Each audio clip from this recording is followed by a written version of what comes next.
Telugu one ప్రేక్షకులకు నమస్తే. అక్షరం కార్యక్రమానికి స్వాగతం. రెండు తెలుగు రాష్ట్రాల్లో ఉన్నటువంటి కవులను, కళాకారులను ఈ అక్షరం కార్యక్రమం ద్వారా పరిచయం చేస్తున్నాం. మరి ఇప్పటి వరకు అనేక మంది రచయితలను, కవులను మనం పరిచయం చేస్తాము. అలాగే కవిత్వ నిర్మాణ పద్ధతులను గురించి కవిత్వం డిక్షన్ ఎపిసోడ్లుగా చేయడం కూడా జరిగింది. వీటితో పాటు అనేకమైనటువంటి సాహిత్య కార్యక్రమాలకు సంబంధించినటువంటి సభలు, సమావేశాలు, వాటికి సంబంధించినటువంటి దృశ్యాలను కూడా మనము చూపిస్తూ ఉన్నాం. శంకరం ఫౌండేషన్ మరియు భారతీయ సాహిత్య అనువాద ఫౌండేషన్ ఆధ్వర్యంలోన అంతర్జాతీయ మహిళా దినోత్సవము అంగరంగ వైభవంగా జరిగింది. కార్యక్రమంలో అనేక మంది వివిధ రంగాలలో విశేష కృషి చేసినటువంటి మహిళలకు అవార్డులు ఇవ్వడం కూడా జరిగింది అన్నమాట. 30 మంది, 9 మంది మహిళలకు జాతీయ లెజెండరీ పురస్కారాలు ఇవ్వడం జరిగింది. అదేవిధంగా 20 మంది మహిళలకు ఆదర్శ మహిళా ఎక్సలెన్స్ అవార్డులు ఇవ్వడం జరిగింది. ఈ బృహత్తరమైనటువంటి ఈ కార్యక్రమానికి నేను అధ్యక్షునిగా ఉన్నాను. అంతేకాకుండా ఆంధ్రప్రదేశ్ విశ్రాంత హైకోర్టు న్యాయమూర్తి జస్టిస్ టి రజనీ గారు ముఖ్య అతిథిగా విచ్చేశారు. అలాగే జస్టిస్ చంద్రకుమార్ గారి 4 పుస్తకాల పైన రివ్యూ సమావేశం కూడా ఏర్పాటు చేయడం జరిగింది. ఆయన షిరిడి సాయిబాబా పైన అద్భుతమైనటువంటి పరిశోధనా గ్రంథాలు రాశారనమాట. ఆ గ్రంథాలపైన రివ్యూ సమావేశం కూడా నేను ఈరోజు ఏర్పాటు చేయడం జరిగింది. అలాగే ఈ కార్యక్రమంలో ముఖ్యంగా శంకరం ఫౌండేషన్ లోగో ఆవిష్కరించాము. జస్టిస్ చంద్రకుమార్ గారు షిరిడి సాయిబాబా ఎవరనేటువంటి పుస్తకాన్ని, పారిజాతం అనేటువంటి ఒక పత్రికను కూడా, అది మాసపత్రిక, స్పెషల్ ఇష్యూ, మహిళా దినోత్సవం ఉగాది స్పెషల్ ఇష్యూని అక్కడ ఆవిష్కరించడం జరిగిందంట. ఆ తర్వాత అనేక మంది ప్రముఖుల సందేశాల తర్వాత చివరిగా అందరికీ మహిళలు, వివిధ రంగాల్లో విశేష కృషి చేసినటువంటి మహిళలందరికీ కూడా ఘనంగా పురస్కారాల, అంతర్జాతీయ స్థాయిలో ఉన్నటువంటి మహిళలకు కూడా పురస్కారాలు ఇవ్వడం జరిగింది. ఈ యొక్క సభకు సంబంధించినటువంటి విషయాలను ఇప్పుడు మేము మీకు చూపించడం జరుగుతుంది. ఎందుకంటే ఇది కూడా సాహితీ కార్యక్రమంలో భాగంగానే ఈ మహిళా దినోత్సవం చేశామని మీకు తెలియజేస్తూ, ఈ కార్యక్రమాన్ని మీరు చూసి పూర్తి, అంటే ఈ వీడియో చివరి వరకు కూడా చూడాలని చెప్పేసి నేను ఆశిస్తున్నాను. మొట్టమొదట దీపారాధన చేసిన తర్వాత కార్యక్రమాన్ని కొనసాగిస్తాము. దీప ప్రజ్వలనం చేయవలసిందిగా జ్యోతి ప్రజ్వలనము మన ఈనాటి ముఖ్య అతిథి గౌరవనీయులు టి రజనీ మేడం గారిని, తర్వాత వేదిక మీద ఉన్నటువంటి పెద్దలు జస్టిస్ చంద్రకుమార్ గారు, మిగిలిన పెద్దలను కోరుతున్నాను.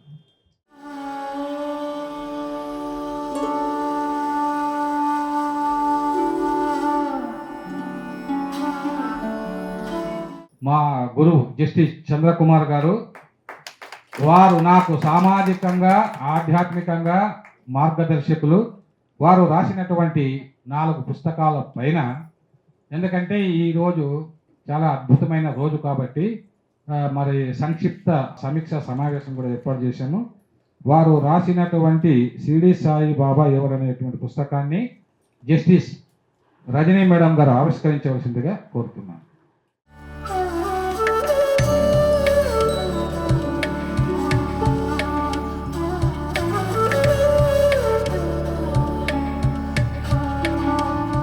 ఆ శంకరం వేదికనే శంకరం ఫౌండేషన్గా మార్చి ఇవాళ ఆ యొక్క లోగోను ఆవిష్కరిస్తున్నాం అనమాట.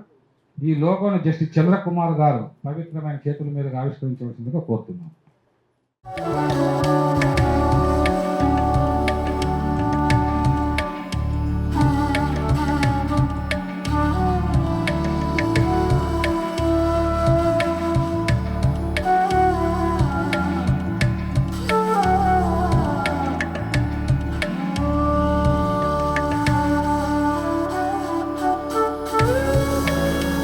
పారిజాతం అన్నటువంటి పత్రిక, ఇది భారతీయ సాహిత్య అనువాద ఫౌండేషన్, అంటే దాని చైర్మన్ నేను.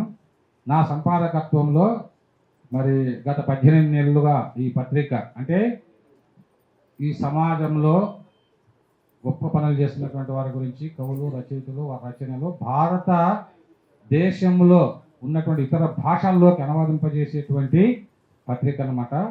ఈ పత్రికను మరి గతంలో ప్రారంభించినప్పుడు ఈ పత్రిక అంటే కొంతమంది చలువు అంటారు కదా, అలా చలువు వల్ల పత్రిక చాలా అద్భుతంగా మరి ఇది నడుస్తూ ఉంది. అలా ఈ పత్రికను ఆవిష్కరించి గతంలో మమ్మల్ని ఆశీర్వదించినటువంటి మాకు అత్యంత సన్నిహితులు, మమ్మల్ని దీవించేటువంటి ఒక ఆదిశక్తి స్వరూపినిగా నేను భావిస్తాను. గౌరవనీయులు జస్టిస్ టి రజనీ గారు మేడం గారు ఇంకొకసారి ఆవిష్కరించవలసిందిగా కోరుతున్నాం.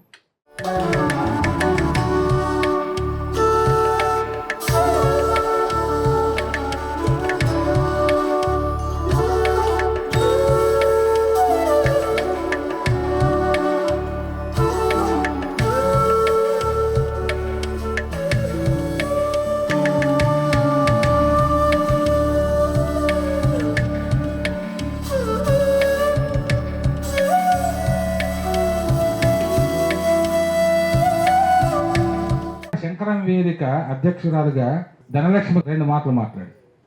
ఈరోజు అవార్డ్స్ తీసుకోబోతున్న ప్రతి ఒక్కరికి పేరు పేరు నా యొక్క అభినందనలు తెలియజేస్తూ, ఈరోజు కవి సమ్మేళనంలో పాల్గొన్న అందరి కవులందరికీ కూడా నా యొక్క కృతజ్ఞతలు తెలుపుకుంటున్నాను.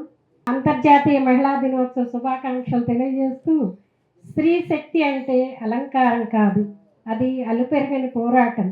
సృష్టికి శ్రీకారం చుట్టిన తొలి అక్షరం ఆమె. సృష్టిలో అద్భుతం స్త్రీ, ప్రకృతి స్త్రీ, ఈ ఇద్దరూ లేకుంటే జీవమే ఉండదు. అందుకే ఆమె విధాత, కాలం సృష్టించిన అపురూప అమృత కలశం. శ్వాసతోనే ఈ జగత్తుకు చైతన్యం సిద్ధించింది, సృష్టికి సార్థకత దక్కింది. స్త్రీశక్తి గురించి మన సంస్కృతంలో ఏ రోజో రాసి ఉన్నారు. ఎత్ర నార్యేస్తు పూజంతే రమంతే తత్ర దేవతా అని. ఎక్కడ స్త్రీలు పూజింపబడతారో అక్కడ దేవతలు నివసిస్తారని నానుడి. వసుధపై వసంతం వికసించడానికి ఇంకా 11 రోజులు మాత్రమే ఉంది. ఈరోజే ఉగాది వచ్చిందా అన్నంత సంబరంగా ఉంది ఈ సభ. నాకు చాలా ఆనందంగా ఉంది. వర్ణమంతా వెళ్ళి విరిసే వసంతాల తరాగాల ఓలే. అందరికీ నమస్తే అండి. గౌరవనీయులు హైకోర్టు, ఆంధ్రప్రదేశ్ హైకోర్టు పూర్వ న్యాయమూర్తి అద్భుతమైనటువంటి తన తీర్పులతోన మరి భారతదేశంలో గొప్ప న్యాయమూర్తిగా పేరు పొందినటువంటి మహిళా శిరోమణి గౌరవనీయులు టి రజనీ మేడం గారు. ఆమె ఒకసారి క్లాస్ కొట్టండి, అంత మెత్తగా కొడతారేంటి? ఆమె ఎందుకు ఈ కార్యక్రమంలో ముఖ్య అతిథిగా ఆమెను ఆహ్వానించడం జరిగింది అంటే, దాదాపుగా ఒక దశాబ్ద కాలంగా మా కార్యక్రమాలు అంటే నేను నవ్యాంధ్ర రచయితల సంఘం అధ్యక్షునిగా అనేక కార్యక్రమాలు విజయవాడలో చేశాము, ఇక్కడ చేశాము. మా కార్యక్రమాలకు ఆమె చాలా బిజీ షెడ్యూల్లో ఉన్నప్పటికీ, మేడం మా కవులు రచయితలు కళాకారులను మరి మీరు వచ్చి మీ సందేశాన్ని ఇవ్వాలంటే విజయవాడలో నవ్యాంధ్ర రచయితల సంఘం తరఫున చేసే అనేక కార్యక్రమాలు ఇక్కడ కూడా కార్యక్రమాలకు వచ్చి ఆమె తన అద్భుతమైన ఉపన్యాసాలతో, అంటే ఆమెలో కూడా ఒక కవయిత్రి ఉన్నారని చెప్పేసి మొట్టమొదట గుర్తించిన వ్యక్తిని నేను. ఇంకా కవయిత్రి విజృంభించలేదు, త్వరలో విజృంభిస్తారు. అద్భుతమైనటువంటి ఒక భావోద్వేగపు ప్రసంగాలు చేసి ఎంతోమందిని, అంటే వీళ్ళు ఏంటంటే న్యాయమూర్తులు అంటే నా దృష్టిలో సాక్షాత్తు భగవత్ స్వరూపులు అన్నమాట. అక్కడ కూర్చున్నప్పుడు భగవంతుని యొక్క రూపాలుగా నాకు కనిపిస్తూ ఉంటారు. అలా ఆదిశక్తి రూపిణిగా, అమ్మవారి లలిత అమ్మవారి రూపిణిగా నేను ఆమెను భావిస్తూ ఉంటాను. మేడం గారు మెయిన్ ముఖ్య సందేశం ఇవ్వాల్సిందిగా కోరుతున్నాను. సభికులందరికీ కూడా నమస్కారం.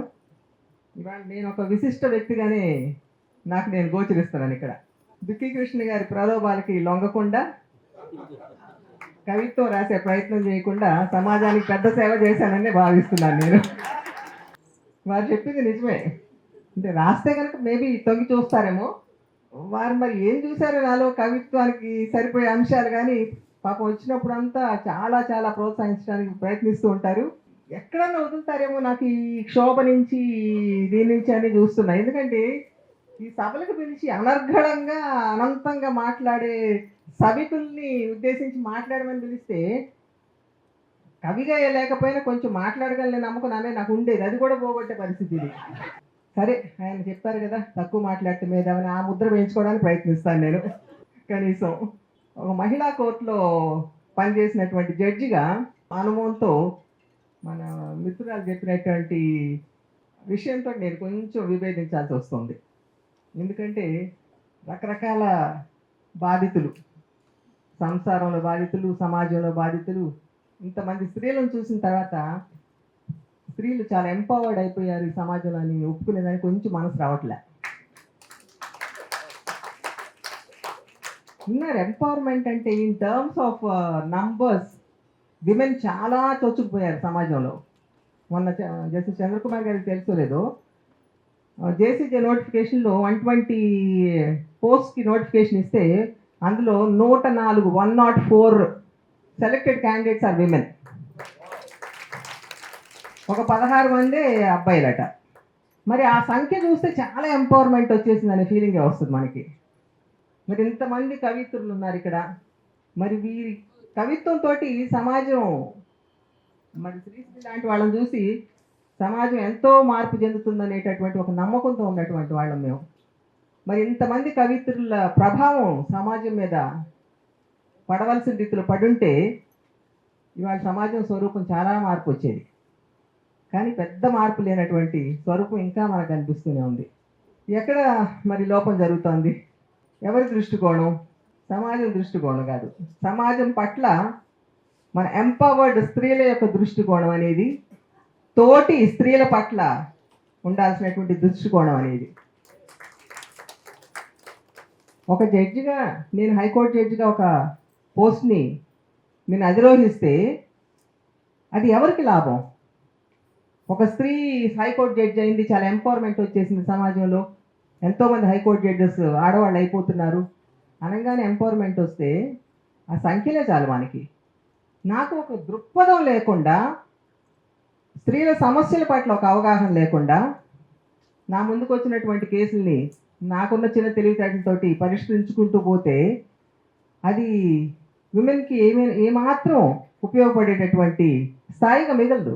అలా ఎన్ని లక్షల మంది, ఎన్ని కోట్ల మంది వచ్చినా కూడా సమాజానికి జరిగే ఉపయోగం తక్కువ.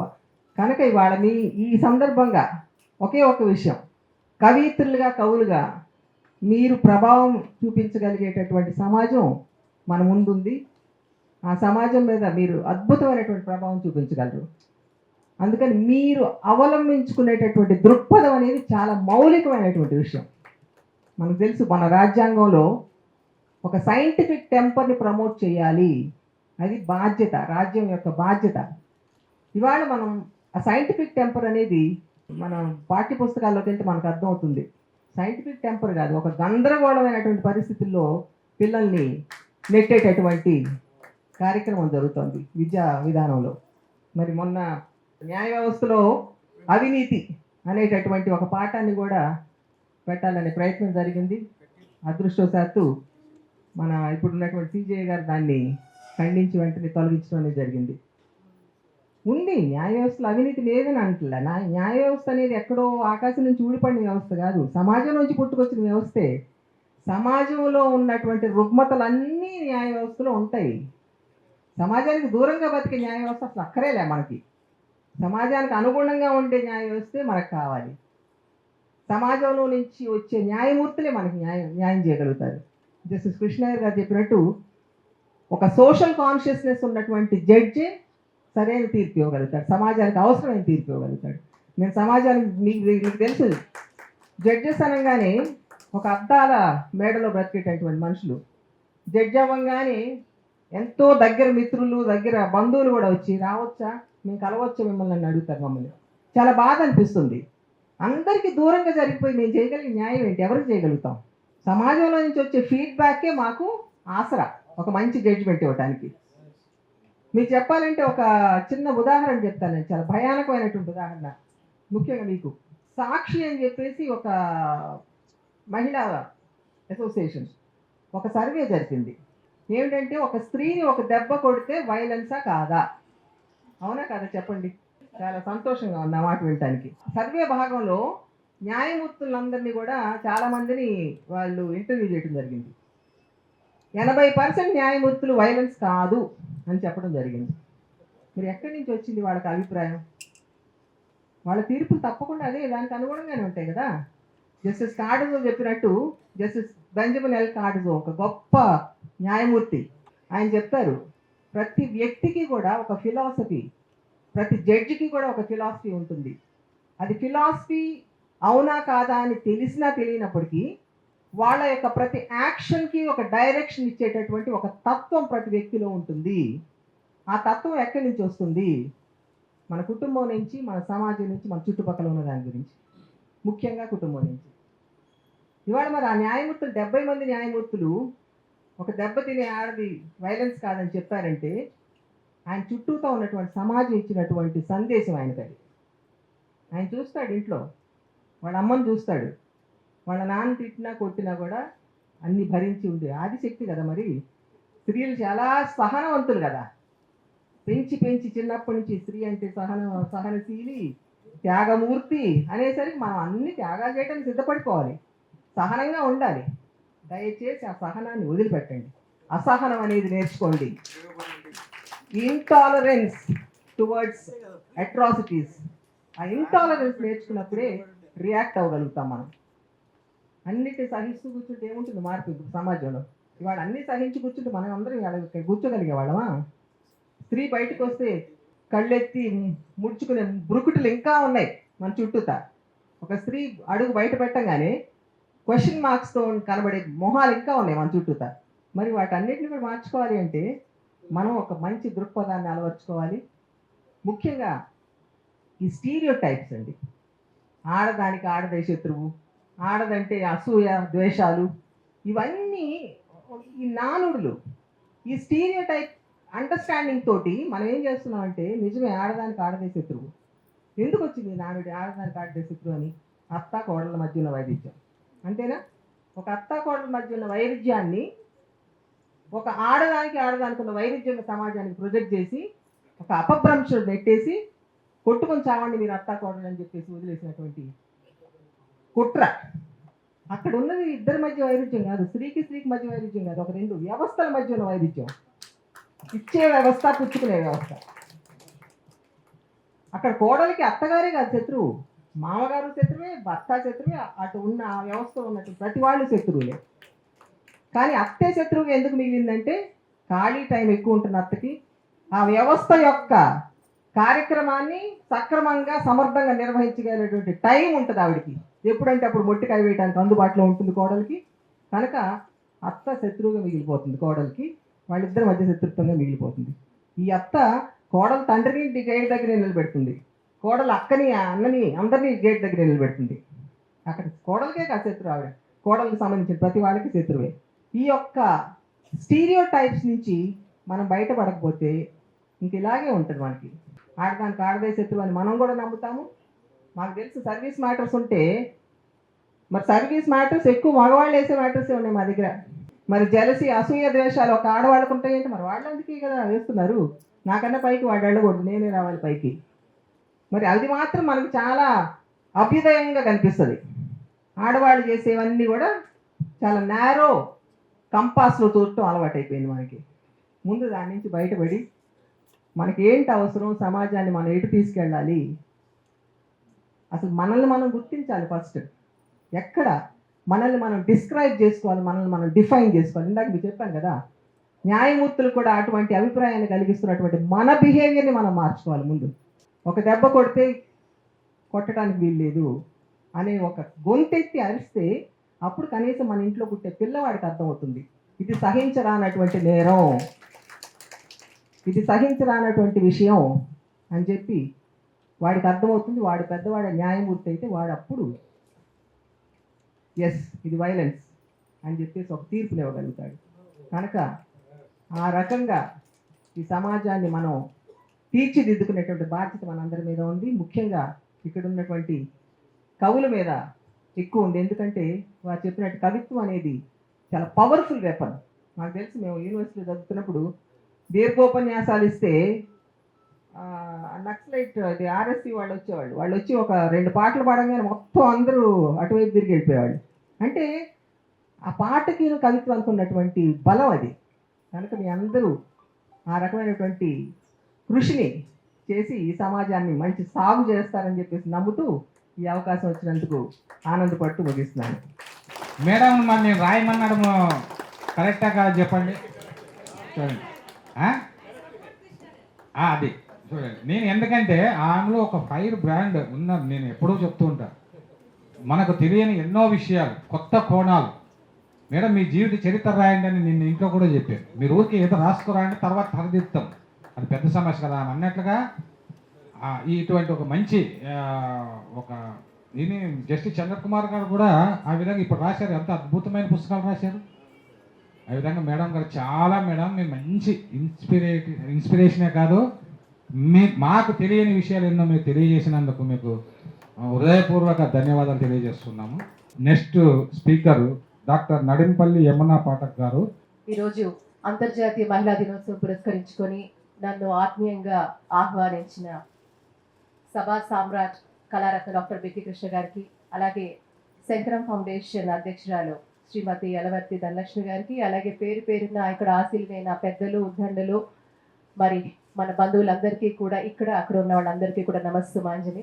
మరి చాలా సంక్షిప్తంగా మాట్లాడమని చెప్తున్నారు కాబట్టి ఎక్కువ సమయం లేదు కాబట్టి, అంతర్జాతీయ మహిళా దినోత్సవం మరి మన దేశంలో పుట్టింది కాదు, మరి అంతర్జాతీయంగా ఒక ఉద్యమ నేపథ్యంలోనే మనం ఈ యొక్క ఉద్యమం మనకి కనబడుతుంది.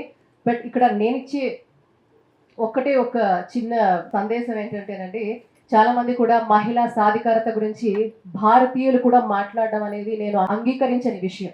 ఎందుకంటే as Bharat we are already an empowered nation.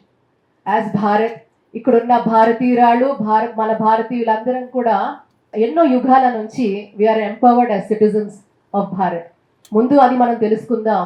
200 సంవత్సరాల కొలోనియల్ రూల్లో భారతదేశ చరిత్ర, ఇతిహాసాలు, దానికి సంబంధించిన అనేక విషయాలు కూడా పూర్తిగా భూస్థాపితమైన వేళ ఈరోజు వాటన్నిటిని కూడా వెలికి తీసే ప్రయత్నం జరుగుతుంది మిత్రులారా. మరి ఈరోజు సంక్షిప్తంగా నేను చెప్పాలనుకుంటే, మన డిఎన్ఏలో ఒక చిన్న ఉదాహరణ చెప్తాను. ఆంజనేయ స్వామి వారికట వారి యొక్క బలం తెలియదట. వారి శక్తి, యుక్తి, బలం గురించి వారిని ఎన్నో ఎన్నో స్మరిస్తూ వారిని పొగిడితే మాత్రమే వారి యొక్క బలం వారికి తెలిసినట్టుగా ఈరోజు భారతీయులకి మరీ ముఖ్యంగా ఈరోజు మహిళా దినోత్సవం పురస్కరించుకొని నారీ శక్తులకు, మాతృశక్తులందరికీ నేను చెప్పేది ఏంటంటే, ఈరోజు ఈ భారతావనిలో అనేక మంది వీర మాతలు, వీర నారులు పుట్టిన గడ్డ. వాళ్ళందరూ కూడా చిరస్మరణీయులు. అంతేకాదు వారందరి వారసత్వ రక్తం మనలో ప్రవహిస్తుందని ఒక్కసారి మనం గుర్తు చేసుకుంటూ, మరొకసారి మన డిఎన్ఏలో మనకు కూడా ఈరోజు మన ఒక ప్రతిభ తెలియటం లేదు. ఈరోజు మనం తెలుసుకోవాల్సింది ఒక్కసారి ఎంత గణనీయమైన చరిత్ర మనకుంది, దాని వారసులం మనం. ఆ వారసత్వ సంపదని మనం తీసుకెళ్లాలంటే చరిత్రలో ఉన్న దాగి ఉన్న అనేక విషయాలు తెలుసుకోవాలి. వీరోచితంగా ఆ రోజు చంటి బిడ్డలు సైతం మహిళలు తన చంటి బిడ్డను పెట్టుకొని అలాగే వీరోచితంగా తన కుటుంబాన్ని, తన రాజ్యాన్ని, తన దేశాన్ని, తన ధర్మాన్ని కాపాడిన అనేక సందర్భాలు మనకి భారతదేశ నలుమూలలా మన అనేక మంది మాతృశక్తులు మనకి ఇంతకు ముందే చరిత్రలో చూపించారు. మనం వింటున్న కొంతమంది మహిళలే మాత్రం కాదు, చాలా మంది మహిళలు అలాంటి వీరమాతలుగా, వీర నారులుగా ఈ దేశంలో ఉన్నారు. ఆ వారసత్వ సంపదే మనం పంచుకున్న వాళ్ళం కాబట్టి అదంతా మరొకసారి మనం స్మరించుకుంటూ, మరొకసారి వీఆర్ ఆల్రెడీ ఎంపవర్డ్. అర్ధనారీశ్వర తత్వాన్ని ప్రపంచానికి బోధించే అద్భుతమైన సంస్కారం, సాంప్రదాయం, పద్ధతులు మనవి. కాబట్టి ఈరోజు మనం కేవలం మన జాతి గురించి, మన ధర్మం గురించి, మన దేశం గురించి, అందులో అనేక మంది ఈ వీర నారులు కానివ్వండి, వీరుల గురించి తెలుసుకున్న నాడే నిజంగా కూడా మనం చేయాల్సింది అవగాహన మాత్రమే మనం పెంచుకోవాల్సిన అవసరం ఉంది. కాబట్టి let us believe that we are empowered as a nation as Bharat. At the same time మనమందరం కూడా ఎంపవర్డ్ ఉమెన్ వారసులం మనం అని ఒకసారి గుర్తు చేసుకొని మరొకసారి మీ అందరికీ కూడా మహిళా దినోత్సవ శుభాకాంక్షలు. జస్టిస్ చంద్రకుమార్ గారు రాసినట్టు కాపాటి డైరీ మీద కోగంటి ఉషారాణి గారు వారు వచ్చి తన యొక్క సందేశాన్ని సంక్షిప్త సుందర సందేశం 5 నిమిషాలు సందేశం ఇవ్వాల్సింది. 5 నిమిషాలు. స్టేజ్ని అలంకరించిన పెద్దలందరికీ నమస్సులు. ముఖ్యంగా జస్టిస్ చంద్రకుమార్ గారికి, అలాగే సభాధ్యక్షుడు వికే కృష్ణ గారికి, ఈరోజు ఈ కార్యక్రమం ఎంత అద్భుతంగా చేస్తున్న ధనలక్ష్మి గారికి, అలాగే ఏం చేసి ముఖ్య అతిథులందరికీ కూడా నమస్సులు. ఇది ఇంత చక్కటి కార్యక్రమంలో నేను పాల్గొనటము, అలాగే చంద్రకుమార్ గారు రాసిన అనువాదం చేసిన ఒక చక్కటి పుస్తకానికి 4 బుక్కలు చెప్పే అదృష్టము కలగటం కూడా నేను చాలా గర్వంగా ఫీల్ అవుతున్నాను. ముఖ్యంగా నేను ఒక గురువునే, అలాగే ఒక మహాగురువు గురించి మాట్లాడే అవకాశం రావటం కూడా నాకు చాలా సంతోషం. ఒక గురువు గారి అమ్మాయిని, అలాగే గురువుని, ఎన్నో 33 సంవత్సరాల పిల్లల్ని పైకి తీసుకొచ్చిన వాళ్ళు.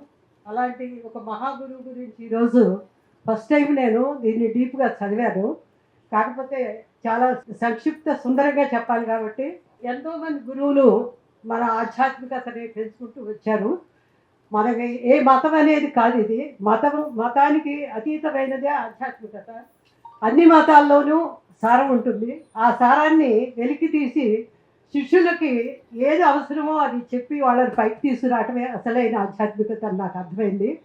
మన చుట్టూతో ఎంతోమంది గురువులు ఉంటారు, పేర్లు అక్కర్లేదు. ప్రతి గురువు మనకి ఏదో ఒకటి నేర్పుతూనే ఉంటారు. మన తల్లి తండ్రి ఫస్ట్ గురువులు, అలాగే వాళ్ళ నుండి మనం ఎంతో నేర్చుకుంటాము. ఆ తర్వాత కనిపించే దేవుళ్ళలాగా మన గురువులు ఉంటారు. అలాంటి ఒక మహా గురువు గురించి ఆయన ఈరోజు జస్టిస్ గారు రిటైర్ అయినా కూడా ఇన్ని పుస్తకాలు రాసి వాటిని అనువాదాలు చేసుకుని ఇన్ని విషయాలు అందరికీ పంచుతున్నారు అనేది కూడా ఒక మంచి సందేశం మనకి. అలాగే ఈరోజు నేను తీసుకున్న టాపిక్ కపర్తే డైరీ అనేది. అది సాయిబాబా గారి మీద ఆ కపర్తే అని ఆయన చక్కటి డైరీ రాస్తున్నారు. 1911 అంటే 1911లో ముఖ్యంగా ఆయన్ని సందర్శించుకుని ఆ ఆశ్రమాల్లో ఉంటూ ఎన్నో రోజులు ఆయన అబ్జర్వ్ చేస్తూ ఆ మహాత్ములు ఎలా ఉంటారు, వాళ్ళు ఎలా మాట్లాడతారు, వాళ్ళ ఆధ్వర్యం ఎలా ఉంటుంది, ఏ విషయాల్లో మాట్లాడతారు, ఏ విషయాల్లో మౌనంగా ఉంటారు. మౌనం కూడా ఒక సందేశమే అన్నమాట.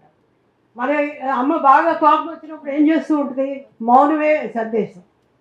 మూసు కూర్చుని చక్కగా పని చేసుకోబడినప్పుడు కోపంగా ఎక్కువ మాట్లాడదు అమ్మ నాన్న. అలాగే గురువులు కూడా సందేశం కూడా మౌనంగా కూడా ఇవ్వగలిగే కొడుకులు ఉంటాయి. అలాంటి మౌనంగా ఉంటూ ఆ గురువు గారు ఎన్ని విషయాలు ఆయన కపర్తి గారికి సందేశంగా పంపించారో ఆయన ప్రతిరోజు ఆయన డైరీని రాసుకుంటూ ఆయన మాట్లాడిన విషయాలు చెప్పే విషయాలు, మౌనంలో చెప్పే విషయాలు అవన్నీ కూడా ఎన్నో సంవత్సరాలు 1911 నుండి మొదలుపెట్టి 12 సంవత్సరంలో వెళ్ళినప్పుడల్లా ఒక వారం 10 రోజులు ఆ గురువు గారితో బాబా గారితో షిరిడి సాయిబాబా బాబా గారితో కూర్చుని ఆయనతో అబ్జర్వ్ చేస్తూ మార్నింగ్ నుండి రాత్రి వరకు ఆయనతోనే ప్రతి విషయాన్ని కూలంకషంగా అర్థం చేసుకుని ఆయన సందేశం మౌనంగా ఇస్తున్నారా, మాటల్లో ఇస్తున్నారా, కోపంగా ఇస్తున్నారా, లేకపోతే ఆయన యొక్క హావభావాలతో ఇస్తున్నారా అనేది ఎన్నో విషయాలు మనం అర్థం చేసుకోవాలి.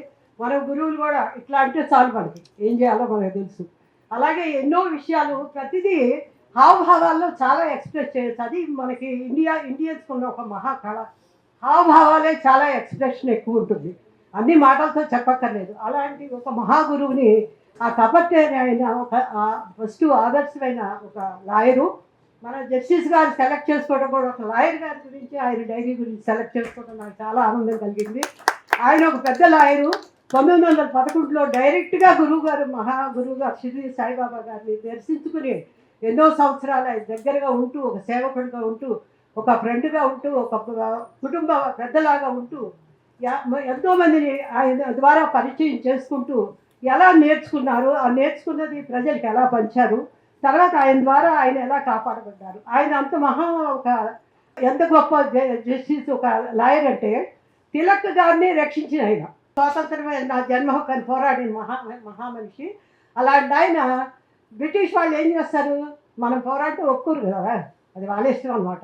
ఆ కాలంలో ఆయన్ని తీసుకెళ్ళి జైల్లో పెట్టి నానాహింసలు పెట్టి చివరికి కోర్టు 2 సంవత్సరాల పాటు ఈయన లండన్ వెళ్ళి మరి ఈ గురువు గారు ఈయన లాయర్ వెళ్ళి లండన్ వెళ్ళి ఆ తిలక్ గారిని ఎలా రక్షించాలి, ఆయనకి ఖైదు పడకుండా ఎలా చేయాలి, కేసులు ఎలా వాదించాలి, ఇంత చక్కగా తిలక్ గారి కోసం 2 సంవత్సరాలు తను ఇక్కడ ఆదాయాన్ని కూడా వదులుకుని వెళ్ళి ఆయన కోసం బ్రిటిష్ వాళ్ళతో పోరాడిన మనిషి. అలాంటి జస్టిస్ గారి గురించి గురువు గారి సాన్నిహిత్యంలో ఆయన ఏమేమి చెప్పారు, ఎంతమందికి దేశానికి మొత్తానికి ఆయన యొక్క ప్రతిభని, ఆ గురువు మన షిరిడి సాయిబాబా గారి ప్రతిభని, ఆయన ఆలోచనల్ని, ఆయన సేవలు చేసే విధానాన్ని అందరికీ ఎలా పంచారో అనేది అద్భుతంగా డైరీలాగా ప్రతిరోజు ప్రతి క్షణం ఆయన అబ్జర్వ్ చేస్తూ చెప్పడం అనేది అంత వ్యక్తిత్వం, ఎంత గ్రేట్ వ్యక్తిత్వం ఉంటే కానీ తెలుసుకోలేదు.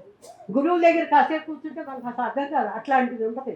మన గురువులను మనం అబ్జర్వ్ చేయండి, ఎన్నో ఉంటాయి, ప్రతి గురువులోనే ఒక వెరైటీ ఉంటుంది. అలాంటిది ఒక మహాగురువుని ఆయన సన్నిధానంలో ఉండి అన్ని సంవత్సరాల పాటు ఆయన్ను అర్థం చేసుకుని మార్నింగ్ నుండి ఈవినింగ్ వరకు ఎన్నో రోజులు నెలల పాటు చేసి చివరికి తిలక్ గారిని రక్షించడానికి కూడా ఆయన తను జీవితాన్ని కూడా పణంగా పెట్టి ఆదాయాన్ని పణంగా పెట్టి రక్షించుకున్న మనిషి. అలాంటి జస్టిస్ గారు తర్వాత అక్కడికి వెళ్ళి ఈయనకి ఇప్పుడు ఏం జరిగిందంటే అక్కడ సిఐడీలు ఈయన మీద కాపేశారు. బ్రిటిష్ సిఐడీలు వచ్చేసి ఈయన ఎలా పట్టుకుని ఈయన కూడా కేసు వాదించి ఆయనకి సపోర్ట్ చేస్తున్నాడని ఈయన మీదకి వచ్చి మళ్ళీ నెలలకు తెలియకుండా మన సిఐడీలే సీక్రెట్గా వచ్చి ఈయన పట్టుకుని ఈయన జైల్లో వేయాలని వాళ్ళ ప్లాన్ ఉంటే ఆయన అనుకోకుండా ఈ గురువు గారి దగ్గరికి వచ్చినాక ఆయన ఆ సైలెంట్ భాషలోనే అర్థం చేసుకున్నారు. ఈ జస్టిస్ని ఎట్టి పరిస్థితుల్లో మనం రక్షించాలి. ఈయన ఇక్కడికి వచ్చి వారం 10 రోజులు ఉందామనుకుని వస్తారు, కానీ అలా జరగదు. ఆయన ఎప్పుడు సార్ నమస్తే వెళ్ళి వస్తాను అని చెప్పగానే ఎట్టాడతారు అంతే, అంటే ఆగిపోవాలి. ఎందుకు ఆగిపోమంటున్నారు? ఈయన కనుక మళ్ళీ ఆయన ఔరంగాబాదో లేదా మహారాష్ట్ర ఆయన కాబట్టి మహారాష్ట్ర వెళ్ళిపోతే ఆ సిఐడీలు వాళ్ళు వచ్చి ఇమీడియట్గా వీళ్ళని జైల్లోకి తోసేస్తారు.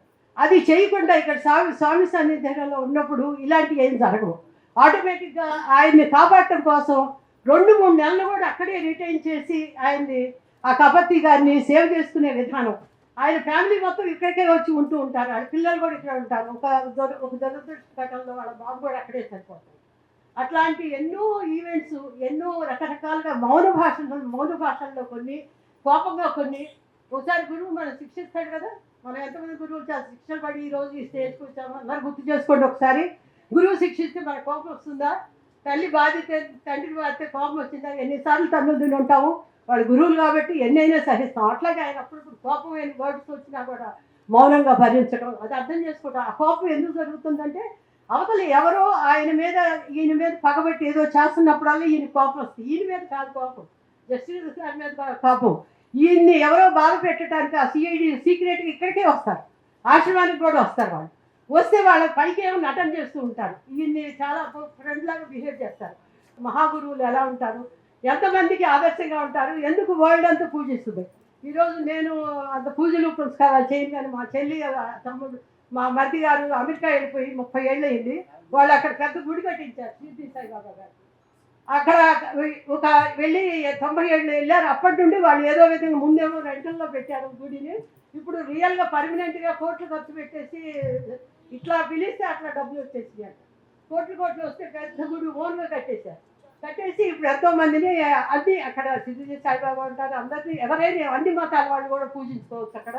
హిందూ ఏ మతానికి రెస్ట్రిక్షన్స్ లేవు. అలాంటి ఒక మహాగురువుని గురించి, మతాలకు అతీతంగా ఉన్న మహాగురువు గురించి నేర్చుకోండి తప్పకుండా. జస్టిస్ గారికి ఈ విధంగా నేను నా హృదయపూర్వక ధన్యవాదాలు అర్పిస్తున్నాను. నాకు ఇలాంటి ఒక అవకాశం ఇచ్చినట్టు ఒక మహాగురువు చరిత్రను నేను కొంచెం నేర్చుకున్నందుకు. కపత్తి అని ఒక మంచి జస్టిస్ ద్వారా ఆయన మనకి ఈ సందేశాన్ని తెలిగించి చక్కగా చెప్పారు. మీరు ఒక మహాగురువుగా ఉండి ఇలాంటి మంచి పనులు చేస్తున్నందుకు అందరూ ధన్యవాదాలు మేడం. రాధాకుసుమ గారు జస్టిస్ చంద్రకుమార్ గారు రాసినటువంటి మరో పుస్తకం పైన 2 నిమిషాల్లో సారాంశం మాత్రం చెప్పి ముగించాలని చెప్పేసి కోరుతున్నాను. జస్టిస్ బి చంద్రకుమార్ గారు రాసినటువంటి అద్భుతమైన పుస్తకం చూడడానికి చాలా చిన్నగా ఉంటుంది, కానీ అందులో అద్భుతంగా అసలు ఎందుకు మనం ఎలా కొలుస్తున్నాం, ఎందుకు కొలుస్తున్నాం, ఆయన ఎందుకు మనం ఈ విధంగా ప్రతి గ్రామంలో, ప్రతి వీధిలో, ఎక్కడన్నా సరే మనం సాయిబాబా గారిని ఎందుకు కొలుస్తున్నాం అనేది వివరణలతో కూడిన, సైంటిఫిక్ విధానాలతో కూడిన ఆ రిపోర్ట్స్తో కూడినటువంటి పుస్తకాన్ని వారు ప్రచురించారు. మానవ సేవయే మాధవ సేవగా ఎంచిన మహిమాన్వతుడు, పరమత సహనాన్ని, మానవత్వ పరిమళాల్ని అందజేసినటువంటి గొప్ప వరప్రదాయుడు షిరిడి సాయిబాబా గారు. ఈ పుస్తకంలోని మొట్టమొదటిలోనే ఎందరో వ్యక్తుల యొక్క అభిప్రాయాలను చదువుతుంటే మన మనస్సులో ఆ షిరిడి సాయి ఈశ్వరుని సృష్టి, స్థితి లయాకారకుని దర్శించే భాగ్యం మనకు కలుగుతుంది. ఇందులో ప్రధాని మొరార్జీ దేశాయ్ దగ్గర నుండి ఎంతోమంది న్యాయకోవిదులు, ఉపాసకులు, ఆధ్యాత్మికవేత్తలు వారి మనస్సులోని మాటలను చదివింపజేశారు. అవన్నీ కూడా ఈ పుస్తకంలో ఉన్నాయి. బాబా గారికి భక్తులుగా ఎలా మారారో తెలియజేస్తూ బాబా గారి మీద ఇతర మతానికి చెందినటువంటి వారు కొంత వివాదాస్పదాన్ని రేకెత్తించడము, దాని ద్వారా తద్వారా కొన్ని జగడాలు జరగడము, ఇట్లాంటి విగ్రహాలు తొలగించాలని ఇలా ఎంతో కష్టాన్ని, నష్టాన్ని కలిగించే విషయాలకు చంద్రకుమార్ గారు ఖిన్నులై, బాధాతప్త హృదయులై దానికి సంబంధించి తను మాత్రమే బాధపడకుండా అసలు ఎందుకు ఇలా జరుగుతోంది, ఎలా జరుగుతోంది, దేని వల్ల జరుగుతుంది అనే విషయాలన్నింటినీ తను కేవలము అక్షరీకరణం చేశారు ఈ పుస్తకంలో. దాన్ని వివరణాత్మకంగా రచించారు. తర్వాత సాయి కరుణే నా రక్షణ ఉచితంగా ఈ పుస్తకం కూడా ఉచితంగా అందరికీ పంచిపెడుతున్నారు. ఇందులో విశేషం ఏమిటంటే ఇంటెలిజెన్స్ రిపోర్టు, ఆ తర్వాత దావా, కాపీ, రూల్స్, న్యాయపరమైనవన్నీ కూడా ఈ పుస్తకంలో వారు జతపరచడం గొప్ప విషయం.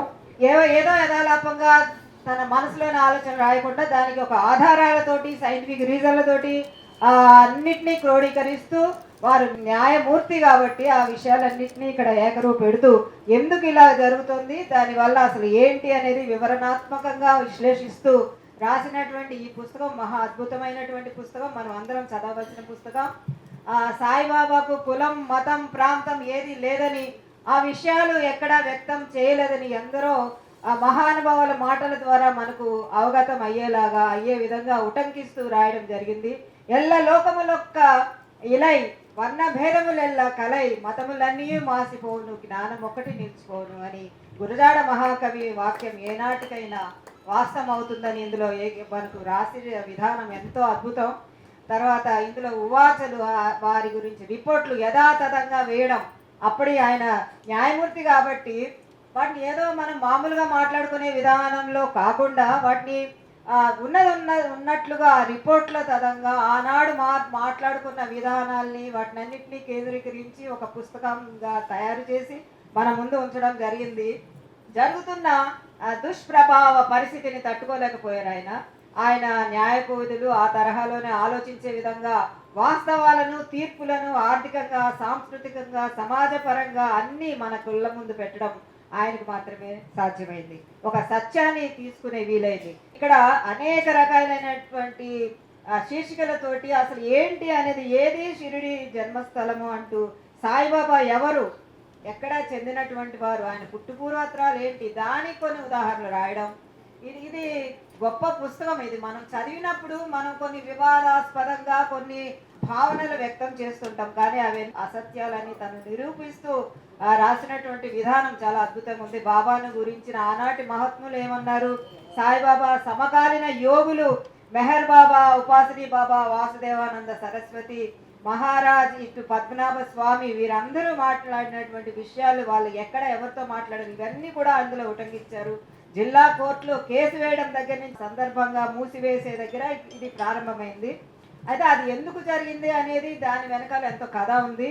నిబంధనావళికి ముందు మాట, స్కీమ్కు ముందు మాట, సాయి సచ్చరితకు, కాకా సాహెబ్ దీక్షిత్ ఉపోద్ఘాతం, ఇవన్నీ కూడా అందులో క్రోడీకరించి మన ముందు ఉంచడం అనేది జరిగింది. సాయిబాబా మందిరాలు హిందూ చారిటబుల్ ట్రస్ట్ కిందకి వస్తాయా, లేకపోతే ఏ మతానికి సంప్రదాయానికి సంబంధించిన విధంగా విశ్వం తన ప్రతిరూపమని, భక్తులు ఎందుకు ఇంతమంది ఆయన కొలుస్తున్నారని, ఇవన్నీ కూడా ఆ ప్రస్తావన, భూసేకరణ, మందిరం చుట్టూ ఉన్నటువంటి కొంత స్థలాన్ని సేకరించడం ప్రజా ప్రయోజనాల కిందకి వస్తుందా రాదా అనేటువంటి మనలోనే తెలియనటువంటి కొన్ని జరుగుతూ ఉంటాయి. అవన్నిటిని కూడా చక్కగా మనకు అర్థమయ్యే రీతిలో ఎవరి మనోభావాలకు దెబ్బ తీయకుండా జస్టిస్ చంద్రకుమార్ గారు అద్భుతమైన పుస్తకాలు రాశారు. ఆయన నిజ జీవితంలో చేసిన సేవలు కూడా అనంతం, అద్వితీయం, మానవతా విలువలు కలిగినటువంటి, దాతృత్వం కలిగినటువంటి మహనీయులు. మనకు అందరికీ తెలియకపోవచ్చు, కానీ ఆయన విషయంలో మనం తెలుసుకోవాల్సింది ఉంది. సంస్కృతి సంప్రదాయాల పట్ల విలువలతో నిలిచిన మహనీయులు. ఈ పుస్తకం ఎంతో ఓపికగా, జనరంజకంగా మలచి మనందరి చేత చదివించే విధంగా అద్భుతంగా రచించినటువంటి ఈ పుస్తకాన్ని మనం అందరం కూడా చదివి తీరవచ్చు. సాయితో అనుభవాలు పైన అలేఖ్య వేదిక మీద ఉన్న చంద్రకుమార్ సార్ గారికి మరియు బిక్కి కృష్ణ సార్కి నా పాదాభివందనాలు. ఎందుకంటే సార్తోని ఈ అవకాశం రావడం నా అదృష్టంగా భావిస్తున్నాను. ఎందుకంటే మీరు అందరు కవులు, నేను అడ్వకేట్ చేస్తున్నాను, మీ అంత లేదు కాబట్టి ఈ అవకాశం అంటే నాకు చాలా అదృష్టంగా భావిస్తున్నాను. సాయితో నా అనుభవాలు అనేది కూడా నాకు ఒక అనుభవంతో జరిగింది. ఒక 5 minutesలో చెప్పేస్తాను. సార్ బుక్ని నేను గ్రూప్లో చూస్తున్నాను. సాయితో నా అనుభవాలు చిన్నప్పటి నుండి మా ఫ్యామిలీ కూడా సాయి డెవోటీస్ని. అయితే సార్ని కలవాలి, సాయితో నా అనుభవాలని బుక్ తీసుకోవాలని నేను చాలా తపన పడ్డాను. అంటే బాబా ముందు కూర్చొని అనుకున్నాను, బాబా ఎలాగైనా ఈ బుక్ నాకు రావాలి అనేసి అనుకున్నాను. కానీ ఎలా అనేసి ఒకసారి బాబాతో మాట్లాడుతూ ఉంటాను అన్నట్టు. అయితే తర్వాత సార్ సార్తో ఒకసారి ఫోన్ చేశాను. చేస్తే సార్ మరి సేవ్ చేసుకున్నారేమో, ఒక 1 వీక్లో సార్ కాల్ చేసి నేను మంచిర్యాల వస్తున్నాను అనేసి అన్నారు. సారు మంచిర్యాల రావడము, ఈ బుక్ నాకు ఇవ్వడము, సార్తో నేను గుడికి వెళ్ళడము, ఇది కూడా నా జీవితంలో ఒక అద్భుత లీల.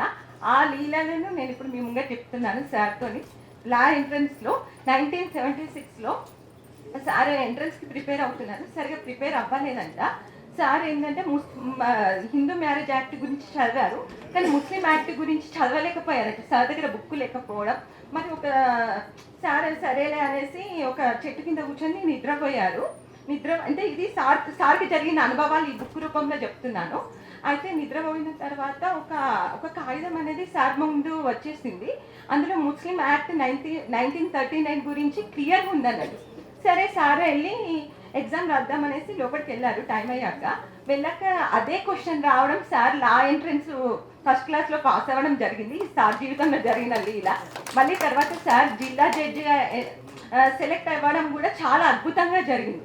ఏంటంటే సార్ చాలా ఆర్థిక ఇబ్బందులో ఉన్నప్పుడు, సార్ చాలా ఆర్థిక ఇబ్బందులో ఉన్నప్పుడు ఒక చిన్న మ్యాగజిన్ ఇంగ్లీష్ దాంట్లో సార్ జిల్లా ఎడిషన్స్ సెలెక్ట్ ప్రాసెస్ గురించి చదివారు. సార్ అప్లికేషన్ సార్దే లాస్ట్ అప్లికేషన్. తర్వాత పెట్టుకున్నారు. తర్వాత వెళ్ళిన తర్వాత ఇంటర్వ్యూ కూడా సార్ ప్రిపేర్ అవ్వడము. తర్వాత సార్కి ఇంకొక విషయం చెప్పాలంటే, ఈ బుక్లో సార్ సగభాగం నర్మదా మేడంకి ఇస్తారు. అంటే అందరూ స్త్రీకి వైఫ్స్కి అంత ఇంపార్టెన్స్ ఇస్తారో లేదో నేను అబ్జర్వ్ చేసింది ఏంటంటే, ప్రతి మ్యాటర్లో సార్ సజెషన్ ఎవరిది తీసుకుంటారంటే నర్మదా మేడం. ఈ విషయంలో కూడా చాలా అంటే సార్ ఒక ఆదర్శం. అందరు హస్బెండ్స్ అలా వైఫ్స్కి అంత ప్రియారిటీ ఇస్తారో లేదో కానీ ఈ పుస్తకం మొత్తంలో సార్ నర్మదా బాబాని ఎంత మెన్షన్ చేశారో నర్మదా మేడం పేరుని కూడా అంతే మెన్షన్ చేశారు. అయితే తర్వాత నర్మదా మేడంకి ఫోన్ చేయడము, తర్వాత మేడం ధైర్యం చెప్పడము, సార్ సెలక్షన్స్కి వెళ్ళడము, తర్వాత సెలెక్ట్ అవ్వడం. ఇప్పుడు ట్విస్ట్ ఏంటంటే, సెలెక్ట్ అయిన తర్వాత సార్ మీద కేసెస్ ఉన్నాయని చెప్పి సార్ ఒక పోలీసు అధికారిని ఒక అగ్నెస్ట్గా మాట్లాడడం వల్ల సార్ని ఆ కేసులో ఇరికించడము, సార్ రిజెక్ట్ అవ్వడము. మళ్ళీ తర్వాత సార్ వెళ్ళి ఎస్ఎల్వి నారాయణతోని, అంటే సార్ గురుగారేమో మా సార్తో షేర్ చేసుకుంటా ఉంటే, మీరు షిరిడీకి వెళ్ళండి, ఇది సెలెక్ట్ చేసింది బాబా, సో నిన్నెవరు ఆపరేయాలని వాళ్ళు ధైర్యం, అంటే అతను కూడా బాబా రూపంలో సార్కి ధైర్యం ఇవ్వడం. సార్ తర్వాత షిరిడీ వెళ్ళడము. తర్వాత సార్ తిరిగి వచ్చేసరికి ఆటోమేటిక్గా సార్ మీద ఉన్న రూమర్స్ అన్నీ క్లియర్ అయిపోయి సార్ జిల్లా జడ్జిగా సెలెక్ట్ అయ్యారు. సార్ జీవితంలో జరిగిన అద్భుత లీల. ఎందుకంటే ఒకసారి రిజెక్ట్ అయిన తర్వాత దాని గురించి మళ్ళీ అవకాశమే ఉండదు. తర్వాత మళ్ళీ ఆ జడ్జ్ సార్ క్వశ్చన్స్ ఇవ్వడం చూసి ఆయన మళ్ళీ పర్సనల్ ఎంక్వైరీ చేయడం, అదంతా మళ్ళీ రాశారు సార్. మళ్ళీ తర్వాత సార్కి ముందే ప్రమాదం జరుగుతుందని కళలో సూచించడం. సార్ ఒక ఎస్ఎల్వి నారాయణ అని చెప్పారు కదా, సార్ సికింద్రాబాద్కి వెళ్ళి సార్ ట్రైన్ బుక్ చేసుకున్న తర్వాత అతను ఏం కాదు ఇద్దరం కలిసి మాట్లాడుకుంటా వెళ్దామని చెప్పేసి సార్ కారులో రమ్మన్నారట. సార్ కారులో వెళ్తే సరే అని చెప్పేసి సార్కి ఇష్టమైన ఫ్రెండ్ మరి గరువు గారు ఇద్దరు కలిసి వెళ్తా ఉంటే జర్నీలో సరే అని చెప్పేసి సార్ డ్రైవింగ్ మీద నమ్మకం ఉంటుంది కదా ఎస్ఎల్వి నారాయణ. సార్ వెనకాల కూర్చొని పడుకున్నారట. పడుకుంటే ఆ టైంలో బాబా నీకు యాక్సిడెంట్ జరుగుతుంది, నీకేం ప్రమాదం కాదు అని చెప్పారు. అదే ఇట్లా అన్నారు, మరి బయటకు చెప్తే బాగుంటుందో లేదో అనేసి సార్ చూసారట. సరే సార్ అయితే బాగానే డ్రైవింగ్ చేస్తున్నారు కదా, ఏం కాదని మళ్ళీ పడుకున్నారట. పడుకొని లేసేసరికి సార్ వాళ్ళకి యాక్సిడెంట్ జరగడము, అంత సార్కి కొంచెం బ్లడ్ రావడం, కానీ సార్ సేఫ్గా ఉండడం అదంతా జరిగిపోయింది. ఇదంతా బాబా చేసిన అద్భుత లీల. మళ్ళీ తర్వాత అరుణాచల దర్శనము, షిరిడి సార్ దర్శనం. మళ్ళీ సార్కి ఒకసారి మార్నింగ్ లేచేసరికి కొంచెం నర్వ్స్ ప్రాబ్లం ఉండి అంటే పెరాసిస్ లాగా రావడము. సార్ ఎంత అంటే మొండి ధైర్యం, బాబాతో భయం, బాబా ఉండక నాకేలా అనే సార్ తత్వము. హాస్పిటల్కి మేడం వెళ్ళమంటే వెళ్ళిన తర్వాత రిపోర్ట్స్ రాకముందే షిరిడీకి వెళ్ళడం. సార్కి అసలు ఎంత ఎనర్జీ అంటే ఫుల్ ఎనర్జీతో మళ్ళీ రావడము, ఆ ప్రాబ్లం మొత్తం క్లియర్ అవ్వడం జరిగింది. సో సాయి అనుభవాలు అనేది ఈ రకంగా ఎక్స్ప్లెయిన్ చేస్తున్నారు. సార్ ప్రతి ఒక్కటి మళ్ళీ ఒకసారి ఎన్టీఆర్ స్టేడియంలో కూడా సార్ని బాబానే టెస్ట్ చేశారు. సరే సార్ బాబా మీరు నాతో ఉంటే నాకు ఇక్కడ మీరు ఏదో నేను మీకు హారతి ఇవ్వాలి అనుకున్నారట. అంతమందిలో సారు భజన బృందం వాళ్ళు వచ్చిందంటే భజన చేస్తున్నారట. సార్ కళ్ళు మూసుకొని భజన చేసేసరికి ఒకతను సార్ దగ్గరికి వచ్చి మీరు రండి సాయికి హారతి ఇవ్వండి అని చెప్పేసి ఇన్వైట్ చేయడము. సార్ అంటే బాబాకి టెస్ట్ పెట్టారు. బాబా టెస్ట్లో సార్ దృష్టిలో పాస్ అయిపోయారు. సార్ వెళ్ళి హారతి ఇవ్వడము, ప్రసాదం ఇవ్వడం జరిగింది. సో ఇలా ఇంకా చాలా ఉన్నాయి మెరాకిల్స్. సో సార్తో సార్ 5 మినిట్స్ ఇవ్వాలి అంటే చాయ్ బుక్ చాలా మంది షేర్ చేసుకోండి. ఎవరి ప్రాబ్లం సార్ నా లైఫ్లో కూడా బిక్కి కృష్ణ సార్ కూడా కలవడం ఈ సాయితో అనుభవాల వల్ల జరిగింది. ఎందుకంటే నేను కూడా చాలా ఒకప్పుడు చాలా డిప్రెషన్లో ఉండే, గ్రూప్ 1కి ప్రిపేర్ అయినా నాకు జాబ్ రాలేదు. కానీ Chandrakumar sir, Narmada madam, Bikki Krishna sir ఇచ్చిన ధైర్యంతో ఈరోజు నేను చాలా బీసీ ఉద్యమంలో పాల్గొంటున్నా. బీసీ ఉమెన్ స్టేట్ కన్వీనర్ చేస్తున్న ఈరోజు మీ ముందుకు వచ్చిన అంటే సార్ వాళ్ళు ఇచ్చిన సపోర్ట్ టు బి ఫ్రాంక్. నేను చాలా డిప్రెషన్లో ఉండేదాన్ని. సార్ మా ఇంటికి రావడం అనేది ఒక బాబా లాగా వచ్చారు. తర్వాత నుండి నా లైఫ్ చాలా చేంజ్ అయిపోయింది. మళ్ళీ సార్తో బాబా గుడికి వెళ్ళినప్పుడు బాబా ఇచ్చిన సందేశం కూడా అంటే గాలికి నీరుకు అంటూ ముట్టు ఉండదని అప్పుడు నాకు 4th డే అనమాట. ఆ డేలో సార్ అసలు నేను గుడికి భయపడకని సార్తో మళ్ళీ నాకు అదృష్టం వస్తుందో రాదో, ఆ సారే మా ఇంటికి వచ్చిళ్ళు గుడికి వెళ్ళినా అని భయంగా వెళ్ళినా. కానీ నా మనసులో ఉన్న భయాన్ని సాయి చంద్రకుమార్ సార్ రూపంలో బాబా ఒక మెసేజ్ ఇచ్చారు. పంచభూతాలకి ఈ గాలి నీరు అంటూ ముట్టు అని దేవుడు క్రియేట్ అది మనుషులు క్రియేట్ చేసింది తప్ప దేనికి అంటూ ముట్టు ఉండదు. పవిత్రమైన మనసే అన్నిటికీ కారణం అని చెప్పి నాకు ఆ రోజు సందేశం ఇచ్చిన డౌట్ని కూడా క్లియర్ చేశారు. చాలా ఉన్నాయండి అద్భుతాలు. బుక్ని అందరు చదవండి. బిక్కి కృష్ణ సార్కి ప్రత్యేక ధన్యవాదాలు. గౌరవనీయులు న్యాయమూర్తి రజనీ మేడం గారికి, నేను ఎంతో గౌరవించే న్యాయమూర్తి చంద్రకుమార్ గారికి, సభాధ్యక్షులు సోదరుడు బిక్కి కృష్ణ, తర్వాత మిగిలిన సభ చేసిన అతిథులకి, నా ఫ్రెండ్స్, ఇక్కడ ఉన్న కవి మిత్రులందరికీ కూడా, కవి రచయిత మిత్రులకి నా నమస్సులు. మహిళా దినోత్సవ రోజు ఈ 2 సంయుక్తంగా ఏర్పడడం వల్ల మహిళా దినము, తర్వాత సార్ యొక్క పుస్తకాలు. నేను ఒక విధంగా చెప్పాలంటే నేను సాయి భక్తురాలిని, దత్తాత్రేయుడి రూపమైన అవతారమైన షిర్డీ సాయిబాబా భక్తురాలిని. ఇంకొకటి ఏంటి అంటే ప్రతి మనిషిలో ఆ దయ, మానవత్వము ఇలాంటి అపురూపమైన గుణాలు ఉన్నప్పుడే అలాంటి వ్యక్తులని, గురువులని కూడా ఆశ్రయిస్తారు అనేది కూడా గుర్తుపెట్టుకోండి. ఏదో నా పాపాలు పోగొట్టేసే గురుదేవా నన్ను ఇది చెయ్యనే విషయాన్ని కాదు చేయాల్సింది. నమ్మకము సబూరి నీకు ఉండాలి అంటారు. సార్ రాసిన పుస్తకాలన్నీ నాకు ఇస్తూ ఉంటారు, చదివాను నేను తర్వాత ఆల్మోస్ట్ అన్ని పుస్తకాలు దత్తాత్రేయ అవతారాలన్నీ కూడా చదివాను. ఇంకొకటి, నేను పెరిగిన వాతావరణం, రజనీ మేడం గారు చెప్పిన పాయింట్స్ను ఇక్కడ నేను అన్వయిస్తున్నాను. ఆమె విశ్వగురు రూపిణి. ఫస్ట్ ఆఫ్ ఆల్ మనము పూజించాల్సింది, నమస్కరించాల్సింది మన తల్లిదండ్రులని, తల్లిని మొట్టమొదట. ఆ మహిళా దినోత్సవం రోజు మొట్టమొదట మనం గుర్తు చేసుకోవాల్సింది మన తల్లిని. ఎందుకంటే ఆ తల్లి యొక్క రూపాలే ఈ తల్లులంతా కూడా మనమంతా. సో ఆ శ్రీమాతకు నమస్కరిస్తూ, ఆ శ్రీమాత యొక్క గురు రూపమైన సారికి వందనాలు తెలుపుతూ, ఓ మహిళ, ఓ వజ్రమా, నీలోకి నీవు తొంగి చూసుకో, నీ విలువేమిటో తెలుసుకో. నీవే ఈ సృష్టికి మూలం, నీవే మనిషి పుట్టుకకు ఆధారం. మోస్తున్నావు అర్ధాకాశ భారం. ఆత్మాభిమానం, ఆత్మగౌరవం, ధైర్యం, ఆర్థిక స్వావలంబన నీ ఆస్తి. నీ విద్యా సంస్కారం, వ్యక్తిత్వం నీకు సహజ ఆభరణాలు. జీవితానికి దేనికి తలవంచకు. ఓ పదువు పెట్టని ఓ వజ్రమా, నీ లక్ష్యం, దృఢ సంకల్పం, పట్టుదల నిన్ను తడతల మెరిపించే సాధన. నిన్ను నువ్వు మలుచుకో, తీర్చిదిద్దుకో. నీ జీవితాన్ని ప్రేమించు. దయా, ధర్మం, న్యాయం, మానవత్వంతో ఎదిరించి అన్యాయాన్ని ఎదిరించు. నీవే నలుగురికి మార్గదర్శకం కావాలి. ముఖ్యంగా ఈ ఆత్మగౌరవం, ఆత్మస్థైర్యం మనలో ఉన్నట్టు వారు చెప్పారు. ఆ జీన్లన్నీ మనలో ఉన్నాయి, కానీ అవి బయటకు రావాలి. ఆ తల్లిదండ్రులు ముఖ్యమైన పాత్ర వహించాలి దానికి. చిన్నప్పటి నుంచినే పిల్లల్లో అవన్నీ, ఆ ధైర్యము, స్థైర్యము, మానవత్వం అన్నీ కూడా తీసుకురావాలి. సో అందరికీ కూడా ఈ మహిళా దినోత్సవ శుభాకాంక్షలు జరుపుతూ నాకు ఆపర్చునిటీ ఇచ్చిన నాకు సోదరుడికి ధన్యవాదాలు. కవులు, కవయిత్రులు, సహృదయులు అందరికీ శుభాకాంక్షలు. ముఖ్యంగా మహిళలందరికీ మహిళా దినోత్సవ శుభాకాంక్షలు. ఇంతమంది ఇన్ని మాట్లాడారు, దాంట్లో నాకు బాగా నచ్చిన విషయం ఒకటి ఉంది. రజనీ మేడం గారు అన్నది, ప్రశ్నించటం స్త్రీ ఎప్పుడైతే తల వంచుకుని వెళ్ళిపోతుందో తను ఏది పొందలేదు. ప్రశ్నించాలి, ఎదురు తిరగాలి, అది నా నైజం కూడా. ఇప్పుడు బెక్కి కృష్ణ గారిని కూడా నేను ప్రశ్నిస్తున్నాను, ఒక్క నిమిషం కాదు ఇంకో నిమిషం కూడా తీసుకుంటాను అని. అయితే ఇక్కడ కవులు కవయిత్రులు ఉన్నారు కాబట్టి సాహిత్యానికి సంబంధించి 2 మాటలు మాట్లాడతాను.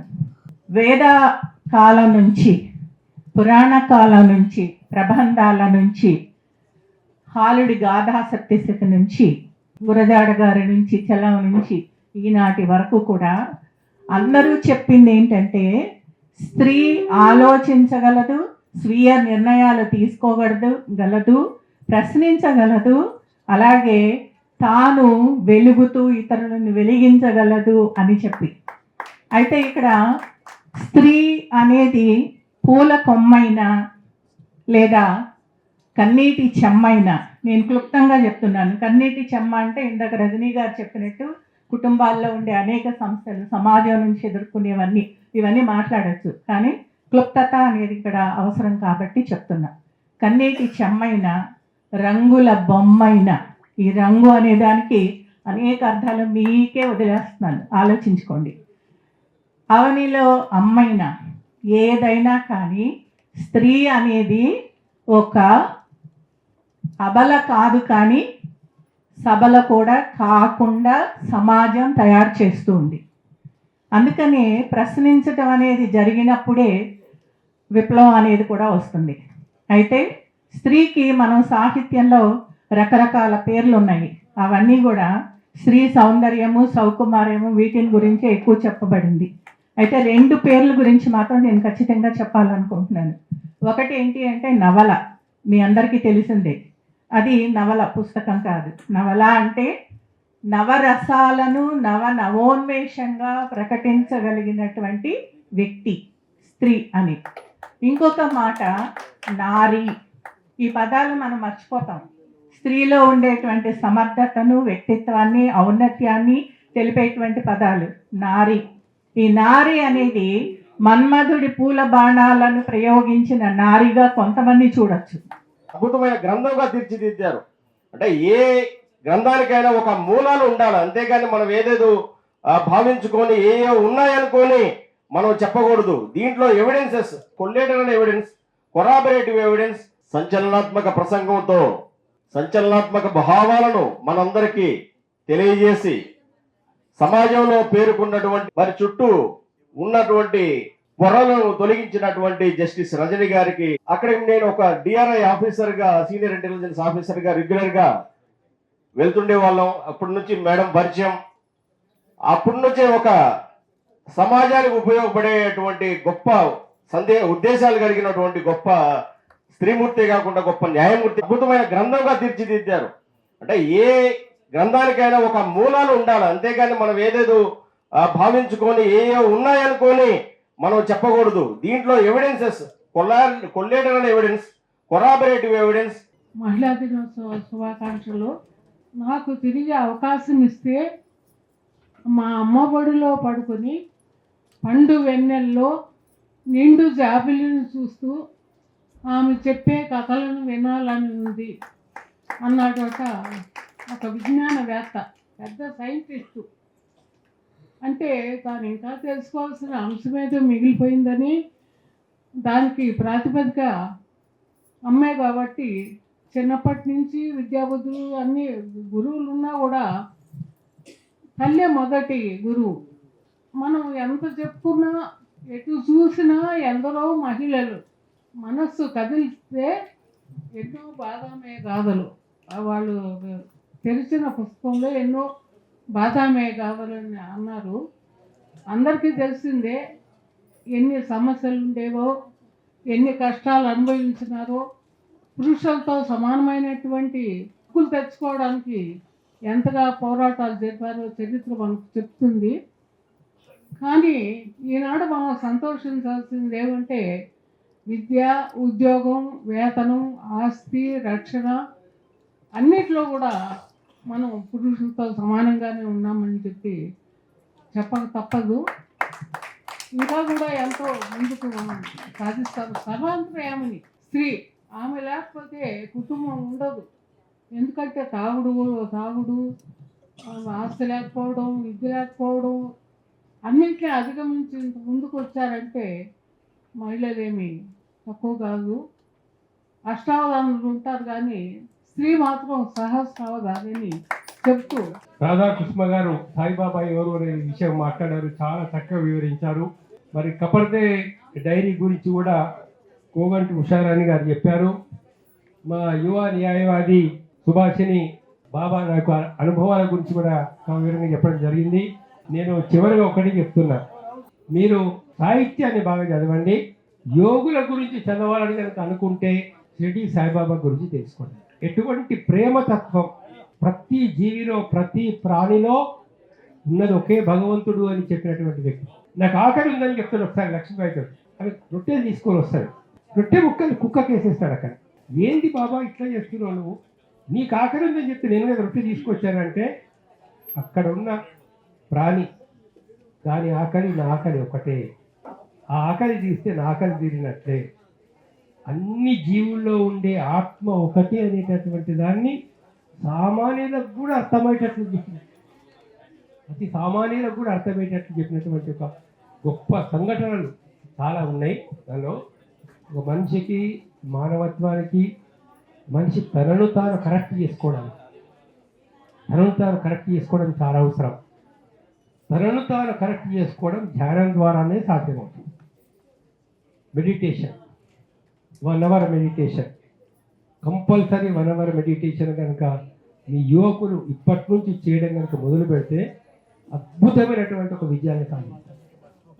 ఏ పుస్తకాలు చదివినా దొరకని నాలెడ్జ్ మీకు ధ్యానం వల్ల దొరుకుతుంది. లేదా ఇలాంటి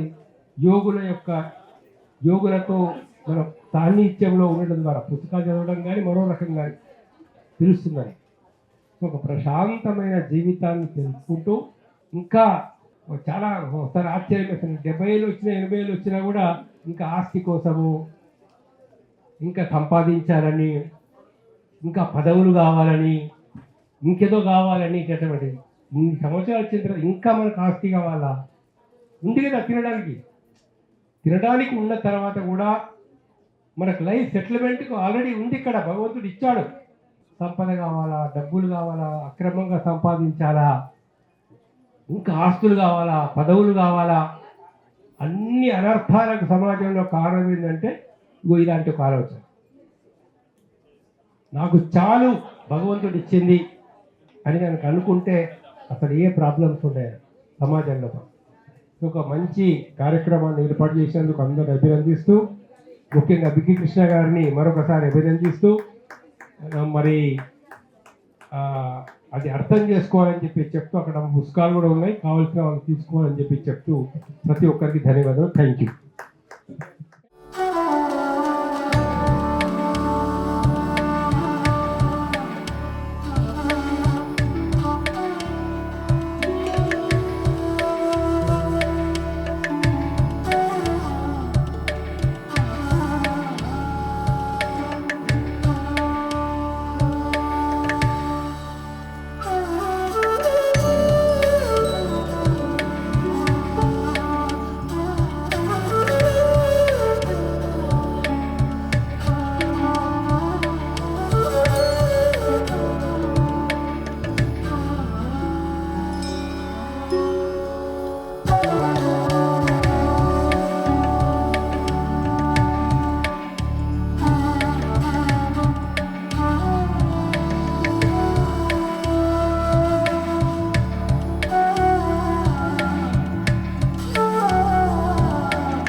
కార్యక్రమంలో మరి నిష్ణాతులైనటువంటి వారు ఎందరో గొప్ప కవులు, సంఘ సేవకులు అందరూ అతిథులుగా పాల్గొన్నారు. వారిలో ముఖ్యంగా విశ్వపుత్రిక గజల్ ఫౌండేషన్ స్థాపించి ఎన్నో సేవలు చేస్తున్నటువంటి డాక్టర్ పి విజయలక్ష్మి పండిట్ గారు, ప్రముఖ సైకాలజిస్టు, ఆధ్యాత్మికవేత్త, జాతీయ అధ్యక్షురాలు విహెచ్ఆర్పి నడింపల్లి యమునా పాఠక్ గారు, ప్రసిద్ధ కవి, విశ్లేషకులు, విమల సాహితీ సమితి అధ్యక్షులు డాక్టర్ జెల్లి విద్యాధర్రావు గారు ఐఆర్ఎస్, మరి రాజా వాసిరెడ్డి మల్లీశ్వరి గారు, ఆమె గజల్ క్వీను, భాషావేత్త, రాజా వాసిరెడ్డి ఫౌండేషన్ అధ్యక్షురాలు, డాక్టర్ రఘు ఆరికపూడి, వీళ్ళు ఆరికపూడి సేవా ట్రస్ట్ అధ్యక్షులు.